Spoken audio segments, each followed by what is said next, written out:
The East African spirit, the spirit that binds countries within this region, that is Uganda, Kenya, Tanzania, Rwanda, Burundi, and of late South Sudan, seems to be grappling with a couple of challenges.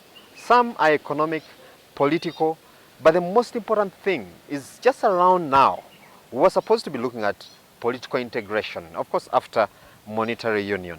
Today we try to look at what experts or keen observers of this marriage see as the current status of the marriage.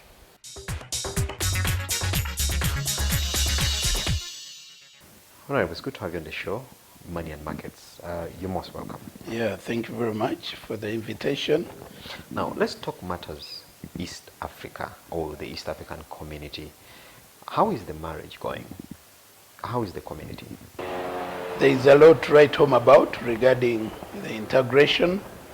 It's been able to benefit all the integrating countries in various aspects, and building synergies, creating a big market, allowing people to move. These are attributes that really make great benefit for the greater majority of the people. At the end of the day, it is an arrangement where you expect a win-win situation, because then you leverage on on different aspects of life, and at the end of the day, each of the cooperating entities benefits. So it is a question of looking at the big picture. But there are situations where different actors are found maybe lacking in terms of full appreciation of that, and they may engage in activities or decisions that may be counterproductive to the overall objective of integration. On that note, we seem to use trade as a tool to settle our scores in the region. I mean, we've seen Kenya before blocking our goods, to settle certain issues. We've seen Tanzania doing the same thing. And of late, we're seeing this issue with Rwanda.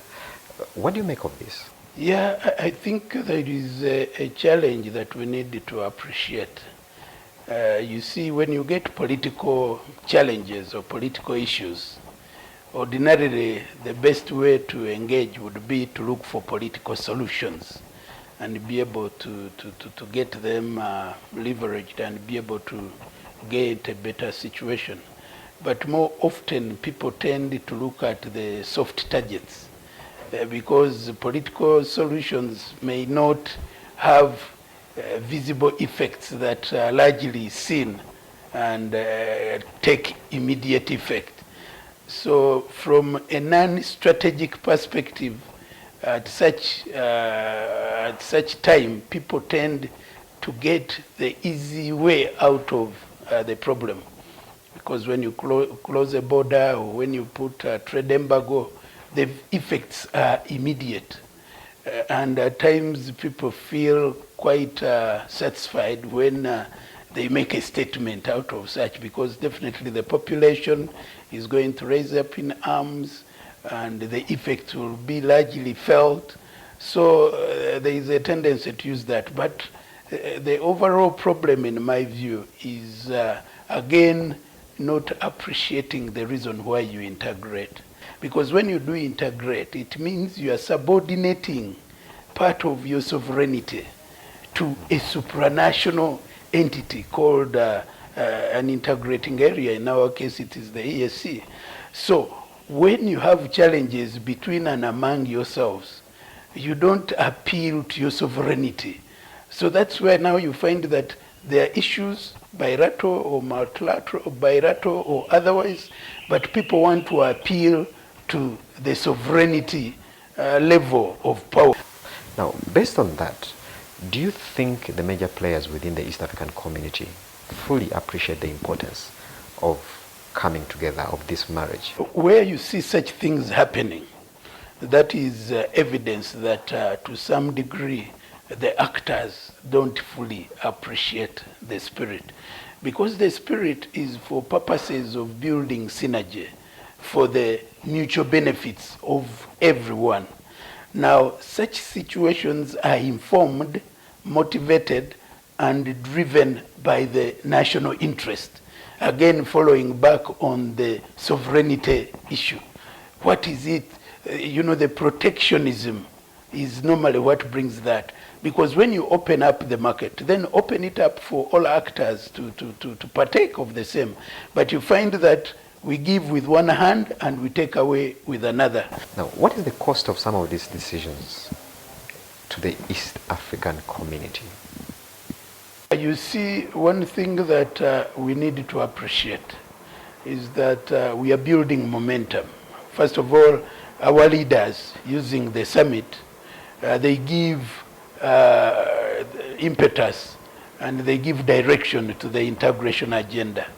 So that calls for their interventions to be driven and inform decisions that champion the cause, decisions that promote the cause, decisions that promote cohesion and that promote the spirit of integration.